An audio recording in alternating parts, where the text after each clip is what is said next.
klarifikasi. Ini tanggung jawab siapa? Bapak malu nggak sih? Apakah saya dengar permintaan maaf yang benar terjadi?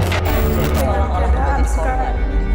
Pak Firly, Pak Firly. Pak, sedikit Pak, sedikit Pak. Pak Firly ada dokumen di bawah Pak selain LHKPN itu Pak. Sudah jelas saya cukup ya. Kenapa Pak? Ngumpet Pak.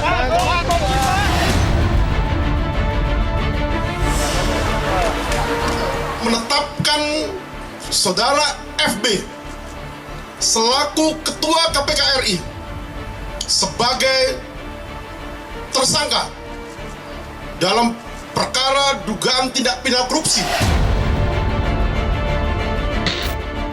Saya menyatakan di setiap kesempatan bahwa saya tidak pernah melakukan pemerasan kepada siapapun. Dan saya juga tidak pernah terlibat terkait dengan suap menyuap dan gratifikasi kepada siapapun. Ada orang berani berbuat kejahatan tidak pidana korupsi di level yang tertinggi, yaitu pemerasan. Pastilah diyakini dia sudah sering berbuat kejahatan-kejahatan tidak pidana korupsi lainnya.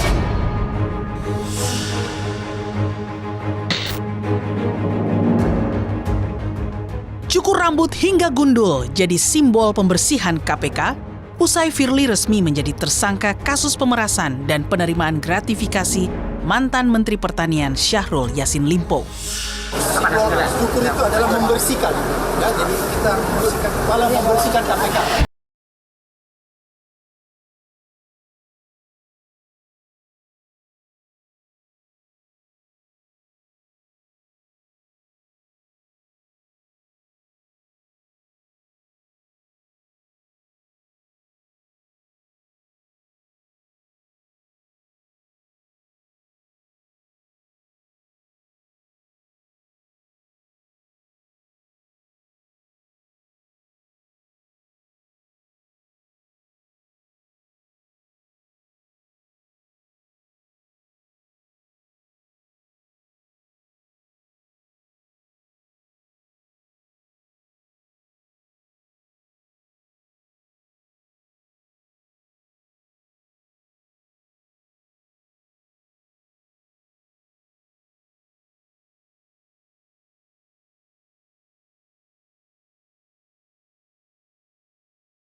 Balik para koruptor.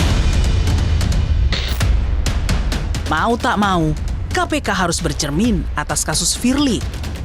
Alih-alih meminta maaf, Wakil Ketua KPK Alexander Marwata mengaku tak malu dengan kasus yang menjerat Firly. Kita juga harus berpegang pada prinsip praduga tidak bersalah. Itu dulu yang kita pegang.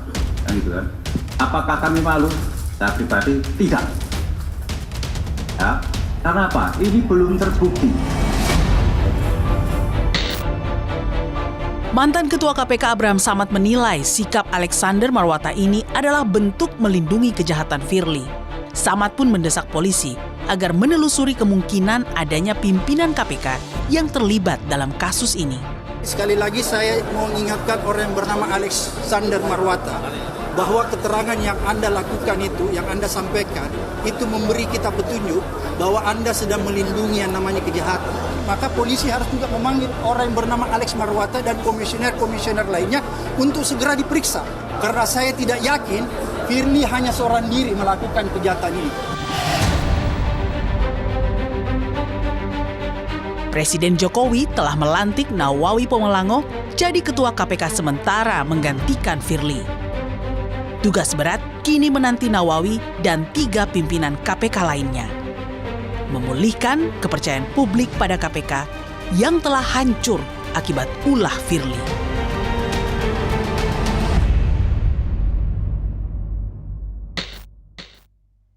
Selamat malam. Saya sudah bersama Ketua KPK periode 2015-2019, Bapak Agus Raharjo. Pak Agus, terima kasih.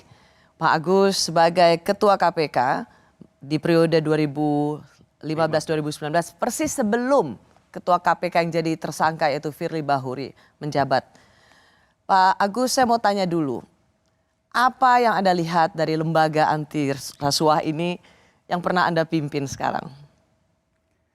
Baik Mbak Rosi, para pemirsa, Assalamualaikum warahmatullahi wabarakatuh. Selamat malam. Mbak Rosi, ini memang sangat tidak mengembirakan.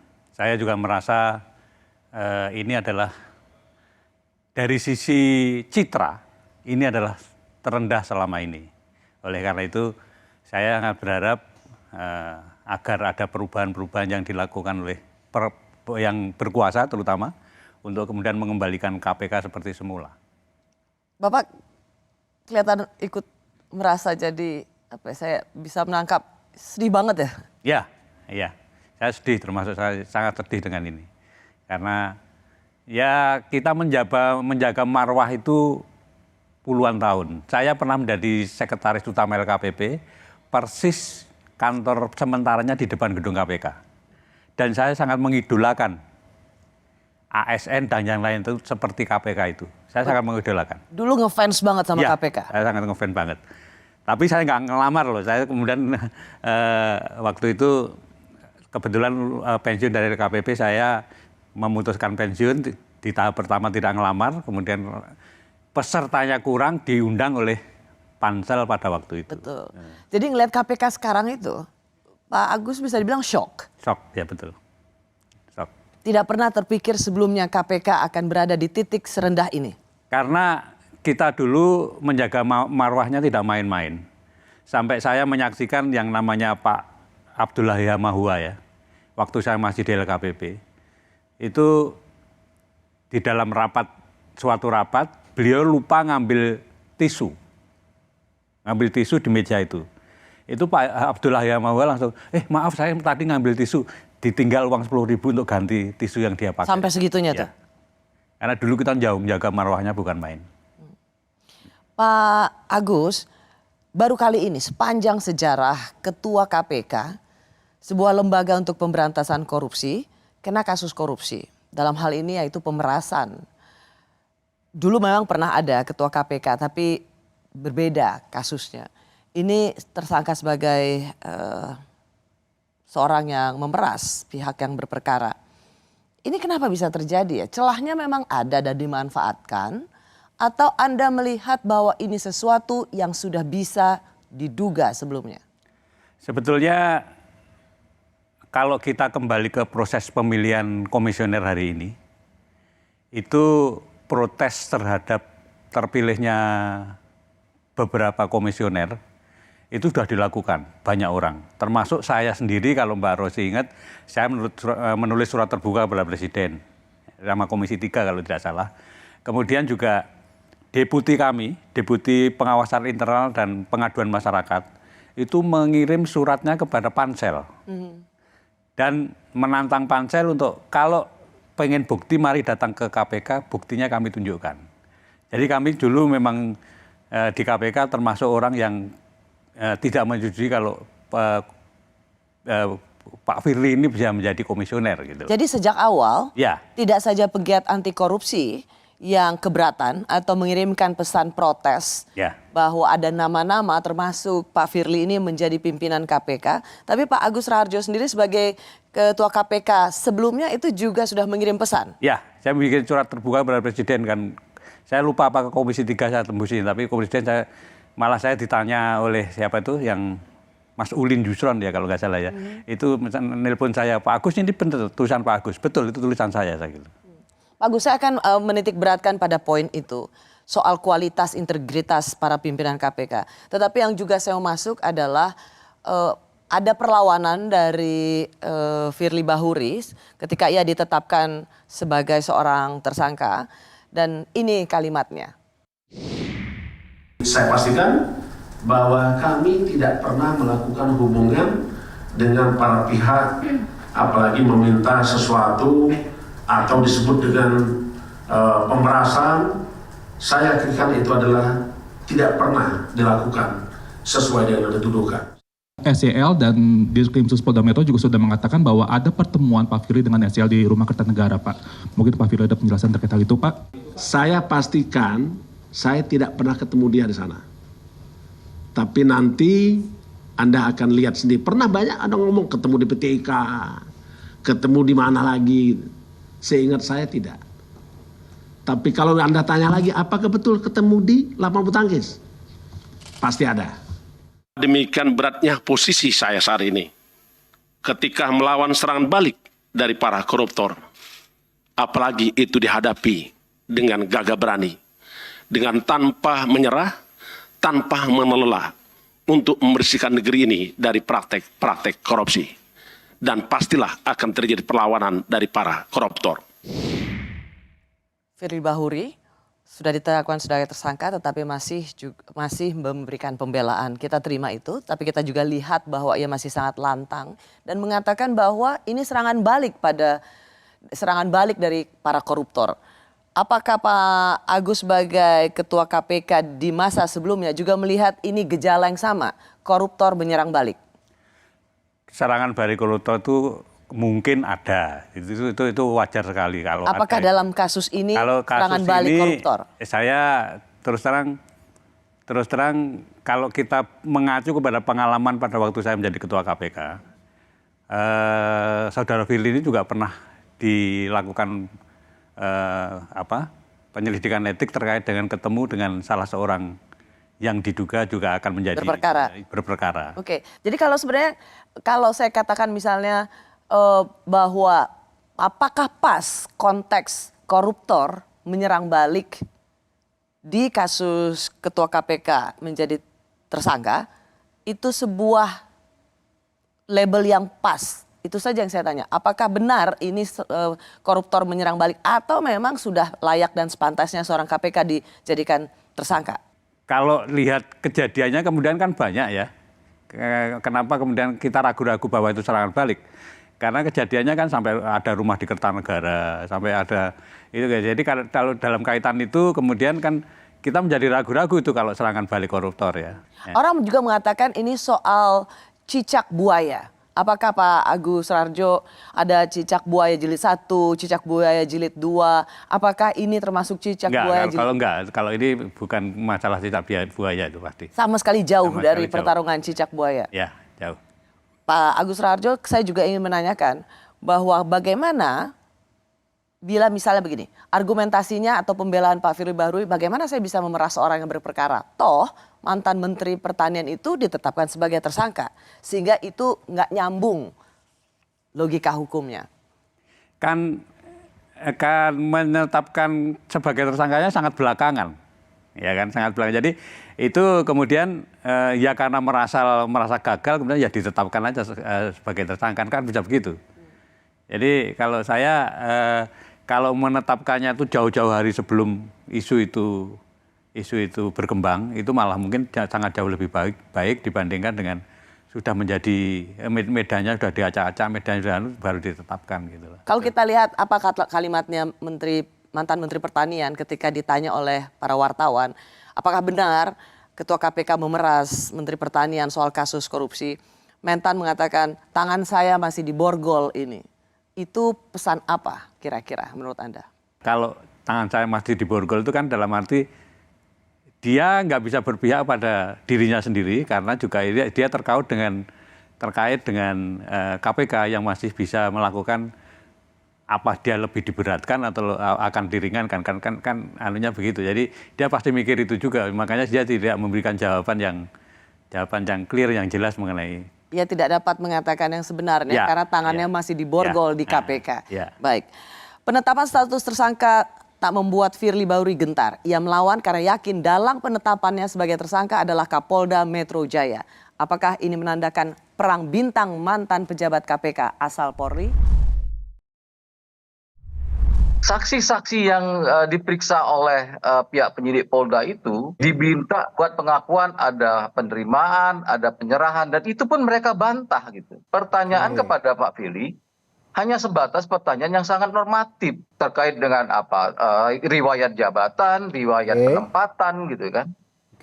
Nah ini menjadi sebuah proses hukum yang janggal gitu. Tahu-tahu Pak Firly ditetapkan sebagai tersangka dan semuanya di framing seolah-olah Pak Firly ini menjadi tokoh jahat, ya, yang melakukan kejahatan tersebut karena jabatannya. Masih bersama saya mantan Ketua KPK, Agus Raharjo. Ia pernah menangani perkara korupsi mega proyek IKTP yang merugikan negara 2,3 triliun rupiah. Ketua KPK sebelum Firly Bahuri. Pak Agus, kuasa hukum dari Firly Bahuri mengatakan bahwa semua saksi-saksi yang diperiksa, polisi mengatakan 90 saksi, itu semuanya normatif. Tidak ada saksi yang mengatakan melihat Firly Bahuri menerima. Firly Bahuri juga mengatakan tidak pernah menerima sesen pun. Seberapa susah atau seberapa mudah sesungguhnya membuktikan ada pemerasan yang dilakukan oleh Ketua KPK pada pihak yang berperkara? Alat bukti yang lain kan bukan hanya itu, ya kan. Jadi kalau kita ngelihat yang sudah dipaparkan Polda, antara lain saya sendiri juga belum lihat ya.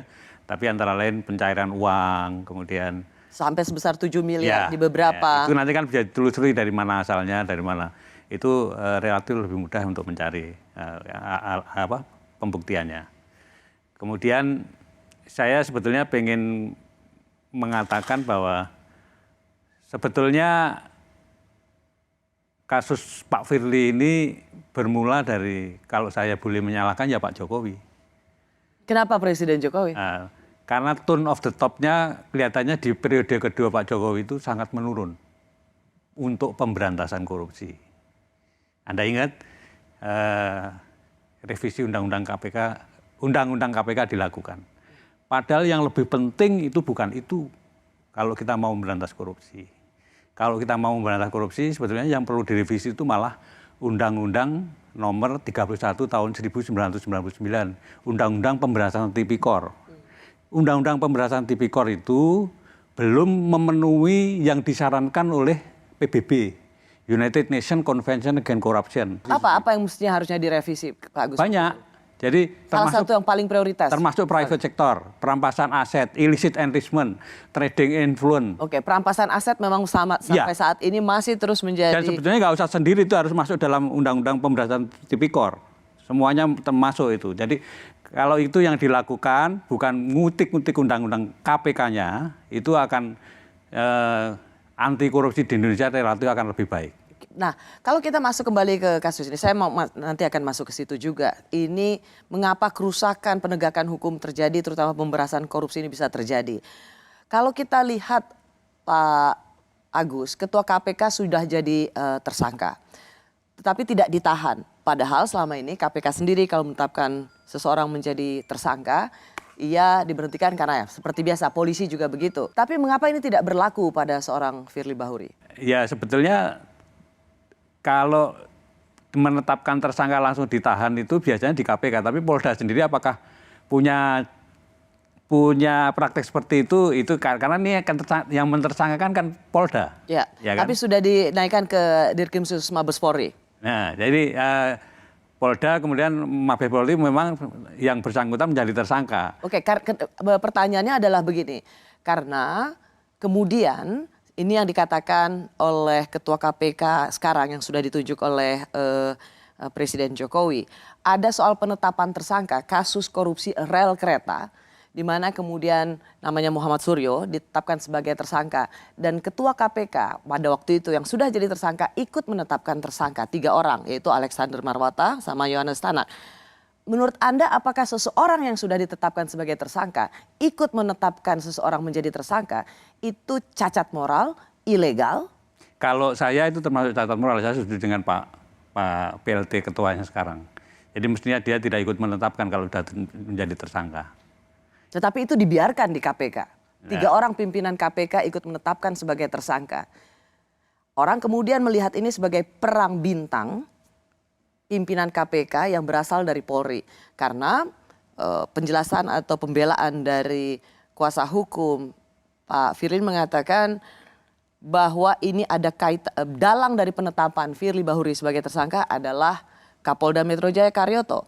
Dan yang saat ini juga dianggap punya kedekatan dengan yang menjadi tersangka. Ini beneran perang bintang petinggi KPK. Itu kalau melihat seperti itu memang saling sandera kelihatannya. Saling sandera. Ya, saling sandera karena di sini juga ada info-info yang terkait dengan tadi Pak Suryo tadi.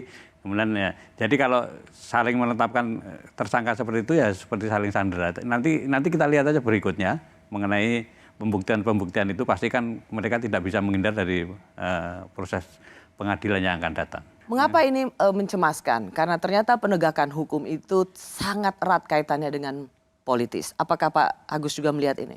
Iya, jadi menjadi ketua KPK itu terutama yang bukan polisi beratnya di situ.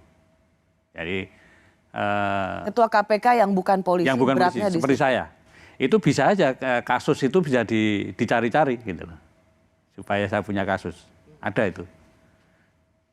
Ya, Jadi, kaitannya sama ini yang dua ketua KPK-nya dari polisi dan kemudian ditersangkakan atau punya kaitannya dengan Kapolda Metro Jaya yang waktu itu juga menjadi deputi di KPK.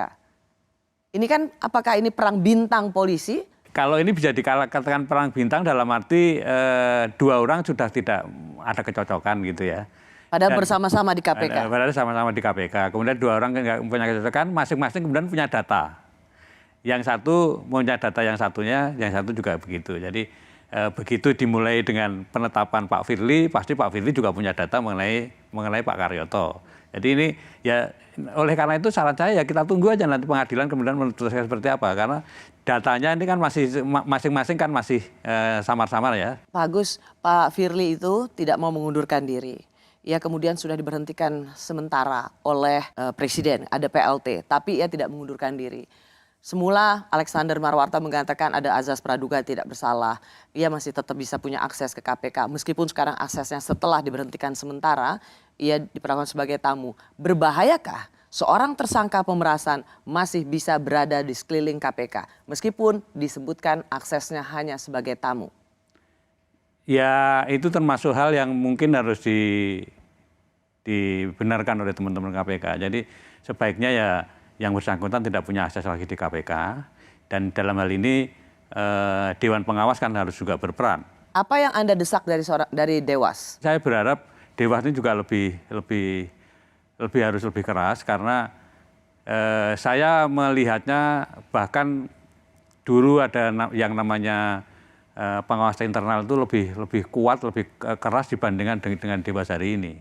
Dulu Pak Saud pernah disidang, saya pernah disidang gitu kan, yaitu terkait dengan pelanggaran-pelanggaran kecil yang sebetulnya tidak perlu terjadi, tapi dilakukan sidang oleh pengawas internal. Nah ini kelihatannya kok masyarakat sudah protes, tapi Dewas kemudian masih ayam aja nggak.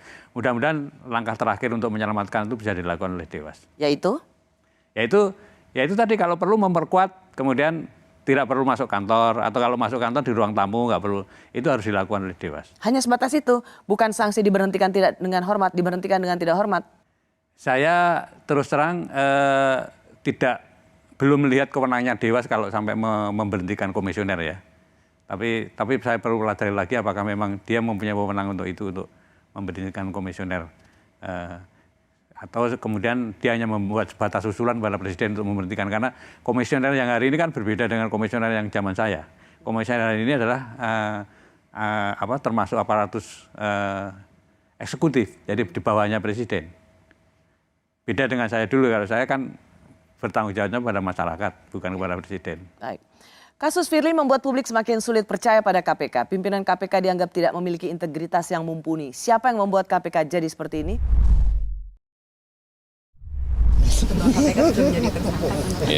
Hormati semua proses hukum.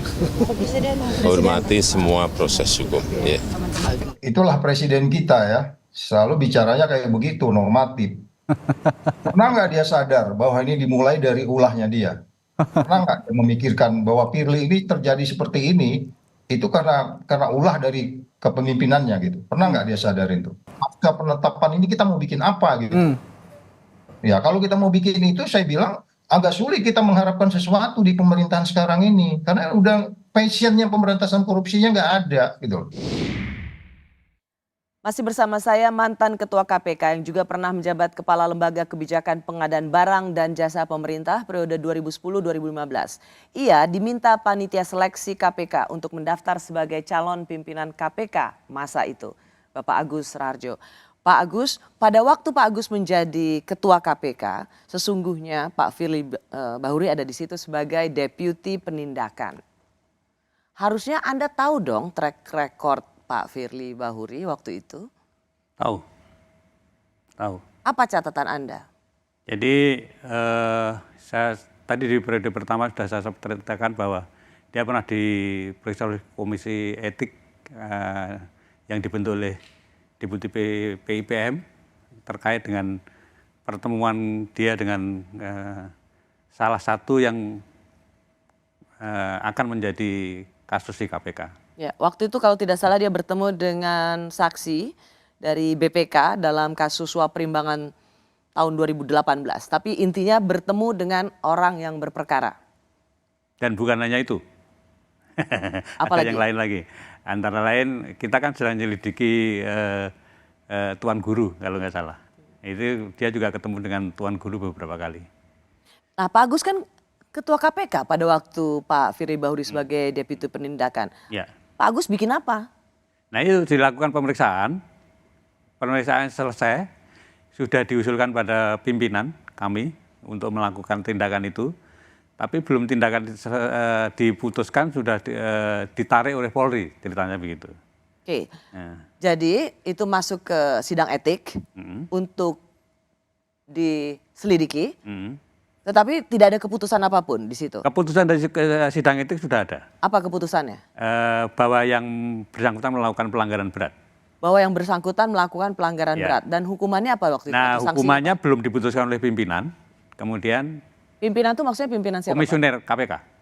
Berarti ada Anda di dalamnya? Ada saya, ada 4 orang yang lain, kemudian yang bersangkutan ditarik dari KPK, kembali ke Polri.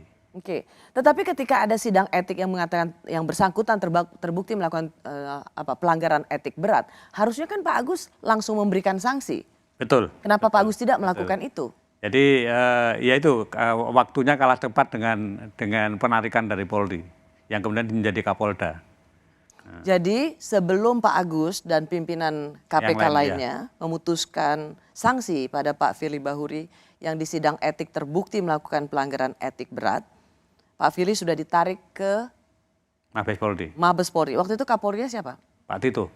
Pak Tito, oke. Sehingga Bapak tidak memberikan catatan apapun terhadap... Tidak ada catatan apapun pada waktu pengembalian, betul. Tidak ada catatan apapun? Tidak ada. Ini menjadi isu karena ketika pansel yang memeriksa calon-calon pimpinan KPK pada waktu itu kan sudah ada seruan-seruan yang mempertanyakan kenapa orang yang punya track record tidak baik di KPK, integritasnya dipertanyakan, masuk dan diloloskan oleh pansel. Tapi pansel waktu itu mengatakan tidak ada catatan di KPK. Kalau tidak ada catatan tidak betul karena dalam waktu yang sama Deputi Pengawasan Internal dan Pengaduan Masyarakat itu juga kirim surat ke pansel dan menawarkan bukti. Ini loh buktinya. Silahkan kalau mau lihat bukti datang ke KPK. Itu sudah menawarkan gitu. Jadi nggak betul kalau nggak ada informasi mengenai itu. Tapi KPK pansel juga nggak mau lihat buktinya. Tidak mau melihat buktinya. Nggak mau lihat buktinya. Sama sekali. Sama sekali. Bahwa sebenarnya KPK sudah berusaha untuk memberikan catatan tentang rekam jejak, tetapi ditolak oleh pansel KPK. Ya, betul. Menurut Pak Agus itu apa yang terjadi waktu itu? Ya kalau pemilihan komisioner ini kan bobot politiknya kan kuat sekali. Jadi saya meyakini kalau pengaruh politiknya lebih kuat dibanding dengan masukan dari Deputi PIPM. Bobot politiknya? Ya. Berarti waktu itu memang ada titipan? Bisa jadi.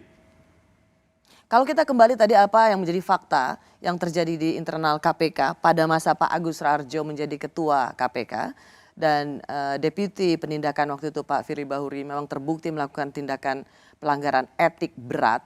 Pak Agus tidak sempat memberikan sanksi padahal Pak Agus punya otoritas untuk itu. Tetapi sudah keburu ditarik oleh Mabes Polri. Maksudnya waktu itu memang Mabes Polri ingin menyelamatkan Firly Bahuri. Ya saya pikir bukan hanya Mabes Polri mungkin ya, banyak pihak yang terkait dengan politik pada waktu itu juga mungkin berkepentingan terhadap itu. Jadi tidak satu-satunya mungkin Mabes Polri itu, banyak pihak juga. Dan di samping surat secara resmi dari Deputi PIPM tadi, saya juga membuat surat terbuka kalau Anda ingat kepada Presiden mengenai, mohon maaf saya menyebutkan jangan menerima Firly sebagai komisioner KPK. Jadi itu surat terbuka itu dibaca banyak orang pada waktu itu. Ya, jadi Pak Agus Raharjo sendiri selaku Ketua KPK periode sebelum Pak Firly Bahuri sempat menulis surat kepada Presiden. Ya, surat terbuka. Surat terbuka. bahwa jangan memilih Pak Firly sebagai pimpinan KPK. Ya. Waktu itu catatannya karena track record di KPK saat menjadi deputi penindakan. Ya. Tetapi itu tidak didengar. Nggak didengar. Artinya sekarang kalau apa yang terjadi pada KPK di bawah pimpinan Pak Firly Bahuri dan kemudian Pak Firly menjadi tersangka, itu sesuatu yang mengejutkan Pak Agus nggak? Ya sebetulnya tidak, walaupun pada waktu awal-awal masuk Pak Firly termasuk marah kepada saya, kenapa Bapak mau digantikan orang malah tidak memuluskan jalannya, malah kelihatan menghambat dan mencegah saya masuk gitu. Jadi Pak Firly termasuk yang marah pada saya. Tapi poin saya juga sebetulnya tone-nya kan bukan hanya untuk Pak Firly. Kalau komitmen dari pemerintah itu terhadap anti korupsi kurang. Anda mungkin ingat yang namanya terjadi revisi undang-undang KPK. Saya tadi bilang mestinya yang direvisi itu undang-undang tipikor. Oke, tapi saya ingin masih mempertanyakan. Jadi kalau lolosnya orang-orang yang tidak berintegritas bisa masuk jadi pimpinan KPK, itu tanggung jawab siapa? Ya yang harus bertanggung jawab, apalagi sekarang eksekutif aparatus ya presiden. Kemudian yang level berikutnya ya pansel. Bahwa itu ada tekanan politik di kiri kanan yang kemudian memaksa mereka menerima itu ya salah satu yang harus menjadi saringan mereka sebetulnya. Karena Anda sendiri merasa sudah melakukan upaya semaksimal mungkin untuk memberikan catatan bahwa ada orang-orang yang tidak layak untuk menjadikan pimpinan KPK. Ya. Tapi untuk Pak Agus sendiri, masukannya dari dalam KPK mestinya kan sangat valid. Pak Agus sendiri punya peran penting. Karena pada waktu Pak Agus menjadi ketua KPK, ada deputi penindakan yang sangat fatal sekali dan strategis tugasnya. Ketemu dengan orang berperkara dan tidak cuma sekali, Pak Agus sebagai ketua KPK tidak melakukan apa-apa. Ya. Komisioner KPK pada waktu itu ya tidak melakukan apa-apa. Jadi ketika ada orang yang tidak punya integritas kembali masuk dengan leluasa ke KPK, itu tidak pernah lepas dari pimpinan sebelumnya. Ya, kami termasuk salah. Bapak mengakui bahwa Bapak dan pimpinan komisioner lainnya salah. Ya.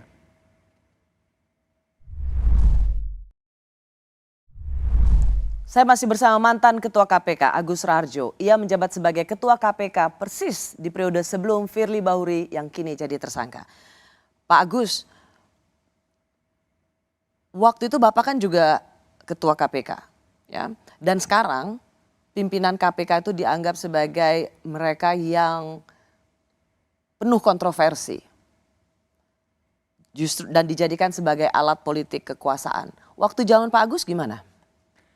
Waktu zaman saya yang mencoba mau dijadikan alat kekuasaan, tapi karena waktu itu masih independen, masih tidak di bawah presiden, kita masih bisa menyangkal atau bisa tidak mengikuti apa yang diinginkan oleh presiden. Oh, jadi waktu itu Pak Agus sendiri bisa merasakan KPK itu mau dijadikan sebagai alat kekuasaan? Mohon maaf, ini perlu saya ungkapkan karena semuanya harus jelas dan saya pikir baru sekali ini saya mengungkapkannya di media yang kemudian ditonton orang banyak. Bicara pada beberapa teman sudah, tapi kepada media seperti ini belum. Mohon maaf, kenapa saya kemudian tadi di depan juga menyoroti tone of the top, keinginan Pak Jokowi itu kemudian perlu juga menjadi perhatian kita. Saya terus terang pada waktu kasus IKTP, saya dipanggil sendirian. Oleh Presiden. Presiden pada waktu ditemani oleh Pak Pratikno.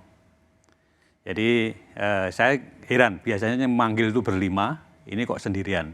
Dan dipanggilnya juga bukan lewat ruang wartawan, tapi lewat masjid kecil itu. Jadi dijemput dari sana.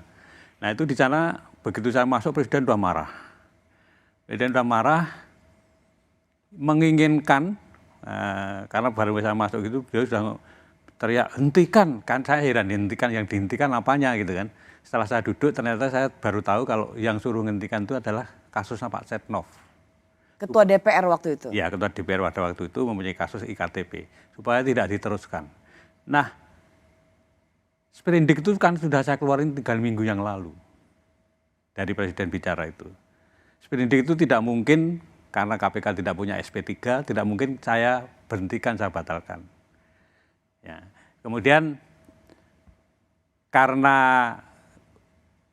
tugas di KPK itu seperti itu, makanya ya kemudian tidak saya perhatikan, saya jalan terus, Tapi akhirnya kan dilakukan revisi undang-undang, nanti kan intinya revisi undang-undang itu kan SP3 menjadi ada, kemudian di bawah presiden, karena apa pada waktu itu mungkin presiden merasa bahwa ini ketua KPK diperintah presiden kok nggak mau, apa mungkin begitu kemudian Itu gelagat awalnya ya? Ya, nah, jadi jadinya kan revisi undang-undang KPK itu, dan sebelum revisi undang-undang KPK itu Anda kemudian juga perlu pahami buzzer itu kemudian kan bukan main kan. KPK sarang Taliban, KPK. Jadi sehingga civil society pada waktu itu yang membela revisi undang-undang KPK itu sangat-sangat sedikit. Teman-teman saya seperti Pak Imam Prasojo itu nggak datang tuh kalau waktu itu, karena tidak sebanyak waktu membela cicak buaya. Tidak pada waktu cicak buaya, karena merasa ini KPK sudah seperti Taliban, seolah-olah omongannya buzzer itu betul gitu loh. Jadi revisi undang-undang KPK kemudian terjadi. Anda kemudian melihat di periode kedua ini kan yang namanya Corruption Perception Index itu kan turun terus-menerus. Oke. Itu menjadi gambaran kita, karena itu yang menilai adalah 9 lembaga internasional. Pak Agus, kalau saya ingin kembali, jadi ini sebuah kesaksian ya, dan fakta yang Pak Agus alami bahwa Bapak dipanggil oleh Presiden untuk menghentikan kasus IKTP yang mentersangkakan Setia Novanto waktu itu menjadi Ketua DPR. Ya. Bapak bersaksi itu ya? Saya bersaksi. Dan itu memang terjadi yang sesungguhnya, saya alami sendiri. Saya awalnya tidak cerita kepada komisioner yang lain, tapi setelah beberapa lama gitu kemudian saya cerita. Apa yang Bapak jawab ke Pak Presiden ketika Presiden mengatakan hentikan soal IKTP ini? Saya bicara apa adanya aja, bahwa sprindik sudah saya keluarkan 3 minggu yang lalu, di KPK itu nggak ada SP3. Nggak mungkin saya memberhentikan itu. Yang Anda tangkap Pak Agus, yang ingin dihentikan Presiden itu adalah jangan sampai mentersangkakan Setia Novanto yang waktu itu menjadi Ketua DPR. Karena Presiden waktu itu juga nanya kepada Pak Menseknek, Pak Sarasik, sprindik itu apa toh gitu. jadi itu kejadiannya pada waktu itu. Dan akhir dari pertemuan itu apa Pak? Yang nggak ada apa-apa. Saya diperintahkan nggak mau ya sudah saya pulang begitu aja. Dan Bapak kemudian melihat time frame-nya atau waktu demi waktu, bagaimana kemudian ada pelemahan KPK, salah satunya dari kesaksian yang baru saja Pak Agus Rarjo katakan bahwa memang karena pimpinan KPK independen, tidak bisa diperintah oleh kekuasaan, maka dengan cara mengubah undang-undang KPK lah pimpinan KPK dapat diatur. Ya. Itu salah satu yang setelah kejadian revisi undang-undang KPK kemudian menjadi perenungan saya. Oh ternyata pengen KPK itu bisa diperintah-perintah gitu. Setelah itu bagaimana relasi Pak Agus dan pimpinan KPK lainnya dengan istana? Pada waktu revisi undang-undang KPK semua orang mungkin tahu. Pengen ketemu nggak diizinkan. Bahkan bukan hanya ketemu presiden, ketemu Menteri Kumham saja tidak diizinkan. Pimpinan KPK waktu itu? Jadi itu yang kami rasakan. Kemudian saya kemudian diajak Pak Laude Muhammad Syarif ya, ketemu dengan Menteri Kumham, tapi draftnya juga nggak ditunjukkan. Jadi sampai terakhir tuh kami nggak tahu sebetulnya yang direvisi ini apa, itu kita nggak tahu. Itu kejadian yang kami alami terakhir kami di KPK. Jadi seperti pimpinan lembaga negara pemberantasan korupsi yang kemudian terasingkan. Ya. Bayangkan revisi undang-undang KPK selesai dalam waktu berapa? 12 hari dan pimpinan KPK sama sekali nggak tahu apa yang direvisi sampai terakhir. Pak Agus, dengan reputasi pimpinan KPK saat ini, ketuanya sudah menjadi tersangka, sekarang ada ketua nonaktif, ada komisioner KPK yang membela ketua KPK yang jadi tersangka, lalu ada komisioner KPK yang juga sudah diperiksa Dewas berhubungan dengan pihak yang berperkara, tapi alasannya di Dewas chatnya sudah terhapus. Apakah publik masih punya cadangan kepercayaan pada integritas seperti pimpinan KPK yang sekarang? Atau saya balik, apakah pimpinan KPK yang sekarang masih punya tabungan moral untuk dipercaya? Sebetulnya harus dimulai lagi itu tadi tone of the top. Mau nggak kemudian presiden dan kemudian bawahan-bawahannya itu mengakui bahwa anti korupsi itu adalah penting. Saya sering bicara di banyak tempat. Ramalan yang dikeluarkan oleh PricewaterhouseCoopers itu tidak akan terjadi kalau kita kemudian anti korupsinya tidak kita menjadi perhatian penting kita. Sekarang malah tambah demokrasi. Jadi dua-duanya sebenarnya harus menjadi perhatian kita. Perbaikan demokrasi dan terus-menerus menggemakan anti korupsi. Kalau dua hal itu bisa menjadi pedoman kita terus-menerus, insya Allah yang diramalkan PricewaterhouseCoopers akan terjadi. Ya katakanlah itu menjadi sebuah gerakan, tapi kita butuh ada sebuah action yang konkret. Ya. Pertanyaan saya, apakah pimpinan KPK yang sekarang masih punya cadangan moral atau reputasi baik yang masih layak mendapat kepercayaan publik? Atau mereka semua harusnya diganti? Memulai dari awal. Dan memulai dari awal pun juga perlu kita pikirkan independensi KPK mau dikembalikan atau tidak, ya kan? Kemudian bagaimana menjaga marwah KPK seperti dulu-dulu bisa terjadi, itu memerlukan komitmen banyak pihak untuk bisa mewujudkan. Artinya Pak Agus mau mengatakan dengan undang-undang KPK yang sekarang sudah direvisi, rasanya itu mustahil. Ya. Ketika KPK yang independen bisa dipanggil untuk menghentikan satu kasus, tapi Anda menolak menghentikannya, ya. Dan sekarang KPK yang bisa dibilang tidak independen lagi, jadi sebenarnya untuk apa ada KPK? Bukan, kalau berbicara mengenai KPK kita harus melihat banyak negara. Saya tidak bermaksud untuk melenyapkan KPK, tetapi untuk apa kita bela-belain KPK kalau kemudian pimpinannya atau komisionernya sudah tidak lagi memiliki. Ya kalau sekarang seperti itu, kalau sekarang seperti itu, tapi kita harus mengembalikan itu. Mengganti semula sendiri Anda juga cukup ragu dong. Kita bisa mendapatkan pimpinan KPK yang punya integritas. Saya kok masih optimis kalau itu, kalau asalkan ya itu tadi panselnya betul-betul orang yang terpilih, orang yang benar, karena seperti kejadian yang tahun 2015 pada waktu panselnya benar kan kemudian juga ternyata masih bisa muncul orang-orang yang cacatnya tidak terlalu banyak gitu. Cacatnya tidak terlalu banyak. Iya. Jadi sebagai seorang ketua KPK di periode sebelum Pak Firly ini atau sebelum ketua KPK menjadi tersangka, seperti tadi Anda katakan menerima bahwa ada kontribusi kesalahan Pak Agus sebagai ketua KPK yang tidak cukup memberikan sanksi yang tegas pada deputi penindakan sehingga bisa kembali melenggang masuk KPK. Tapi juga ada catatan untuk pimpinan negara tentang komitmennya pada pemberantasan korupsi. Ya, sangat itu. Yang penting adalah pimpinan negaranya. Karena yang bisa membawa arah itu adalah kalau pimpinan negaranya kemudian komitmennya terhadap anti korupsi itu besar. Komitmennya terhadap demokrasi baik, itu akan sangat baik sekali. Kalau ketua KPK seperti Pak Agus Raharjo saja bisa dipanggil untuk menghentikan kasus, artinya ketua KPK seperti Firly itu dipanggil untuk menghentikan atau melanjutkan kasus, bukan, bisa jadi. bukan sebuah praktek yang bukan suatu praktek yang aneh kalau itu sering dipanggil misalkan. Dipanggil oleh? Dipanggil oleh yang lebih berkuasa tentunya. Untuk menghentikan atau melanjutkan satu kasus. Jadi benar dong KPK sekarang alat kekuasaan untuk menginjek orang? Ya bisa jadi itu loh. Karena karena itu, yang sangat penting kan itu tadi kan, yang memberikan tone tadi kan, itu kan pimpinan negara. Baik, Pak Agus, terima kasih untuk penjelasan Pak Agus, dan saya rasa ini sesuatu yang sangat baru sekali ketika ternyata Pak Agus sebagai ketua KPK pernah dipanggil untuk menghentikan penyelidikan kasus IKTP, menghentikan penersangkaan Setia Novanto. Sayangnya itu saya tidak sampaikan pada waktu menjelang kampanye kedua ya. Karena waktu itu saya juga masih milih Pak Jokowi. Apa hubungannya? Kalau misalkan saya sampaikan kan mungkin pengaruhnya besar. bahwa Pak Jokowi kurang anti korupsi gitu kan pengaruhnya kan besar.